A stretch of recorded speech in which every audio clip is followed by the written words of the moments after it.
পুরো বাংলাদেশের চট্টগ্রামের ঐতিহ্যবাহী ডেউটিন মার্কেট হচ্ছে আসাদগঞ্জ মার্কেটটা। তো এখনকার ব্যবসায় এখনকার ব্যবসায় 10 ভাগের 1 ভাগও নেই। বিভিন্ন জায়গায় ব্যবসা প্রতিষ্ঠান হয়ে গেছে, কোম্পানি বিভিন্ন জায়গায় যাই ওটা ইয়া করতেছে, ডিস্ট্রিবিউশন করতেছে, জায়গাটা আমাদের উপর একটা ইয়ে হয়ে গেছে, এফেক্ট হয়ে গেছে। এটা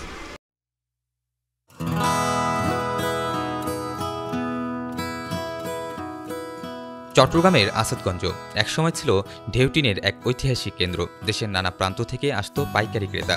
গুঞ্জন ছিল ঢেউটিন কিনতে হলে যেতে হবে আসাদগঞ্জ, কিন্তু কালের পরিক্রমায় হারিয়ে গেছে সেই ঐতিহ্য। আজ সেখানে নেই কোনো আগের মতো কর্মচাঞ্চল্য, নেই সেই জমজমাট টিনপট্টির সুনাম। এখানে শুধু শহরের লোকেরাই নিচ্ছে, যা নিচ্ছে, বাইরে আমরা কোনো এক পিস মালও বিক্রি করতে পারি না। আগে তো তখন এরকম ডিলার ছিল না, আগে তো যা সারা বাংলাদেশ ব্যাপী সবাই এখানে এসে নিত। এখন তো এটা নাই, এখন তো অনলাইন হওয়াতে এখন টাকা ঢুকে দিচ্ছে, এখন মাল চলে যাচ্ছে, ট্রান্সপোর্টে মাল নিয়ে যাচ্ছে, এখন সারা বাংলাদেশ ব্যাপী। এখানে তো আগের মতন নাই এখন, মানে আগের তুলনায় এখন মানে পাইকারি মোটামুটি আছে, তবে খুচরা আছে মোটামুটি, কিন্তু পাইকারি আগের থেকে কম। চট্টগ্রামের বাণিজ্যিক প্রাণকেন্দ্র আসাদগঞ্জ, যেখানকার প্রতিটি অলিগলি একসময় টিনের ঠকঠক শব্দে মুখর ছিল। গুদামে গুদামে সারি সারি সাজানো থাকতো ঢেউটিন, লোড আনলোডে ব্যস্ত শ্রমিক, গন্তব্যে পাঠাতে ব্যস্ত আড়তদাররা। এখানকার টিন যেত দেশের প্রত্যন্ত অঞ্চলে, এমনকি সীমান্ত পেরিয়ে আন্তর্জাতিক বাজারেও। এক সময় আসাদগঞ্জই ছিল ব্যবসা, তো এখনকার ব্যবসায় 10 ভাগের 1 ভাগও নেই। পুরো বাংলাদেশের চট্টগ্রামের ঐতিহ্যবাহী ডেউটিন মার্কেট হচ্ছে আসাদগঞ্জ মার্কেটটা। এখন তো মার্কেট নাই বললে চলো, আমরা এমনি আগের ব্যবসাটা ধরে আছি, ওইভাবে বসে আছি আমরা আর কি। এখানে আছে কি হলো আপনি কেডিএস KYY মুরগি মার্কার ডেউটিন, তারপরে আছে আবুল খায়ের স্টিলের ডেউটিন, তারপরে আছে PSP ডেউটিন, তারপর আছে টিকে গ্রুপের ডেউটিন।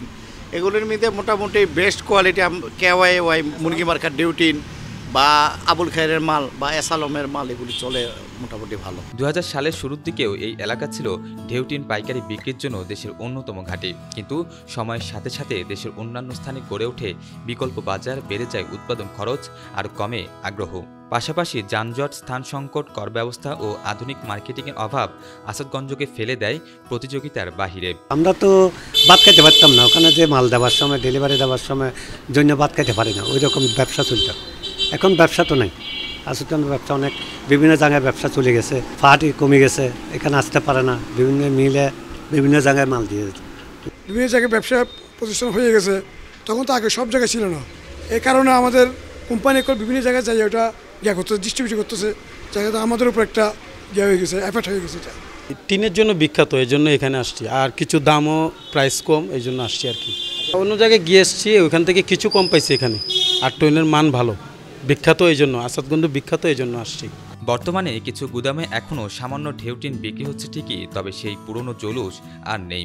তরুণ উদ্যোক্তারাও মুখ ফিরিয়ে নিয়েছে এই শিল্প থেকে, অনেকে এখন অন্যান্য পণ্যের ব্যবসায় ঝুঁকেছেন।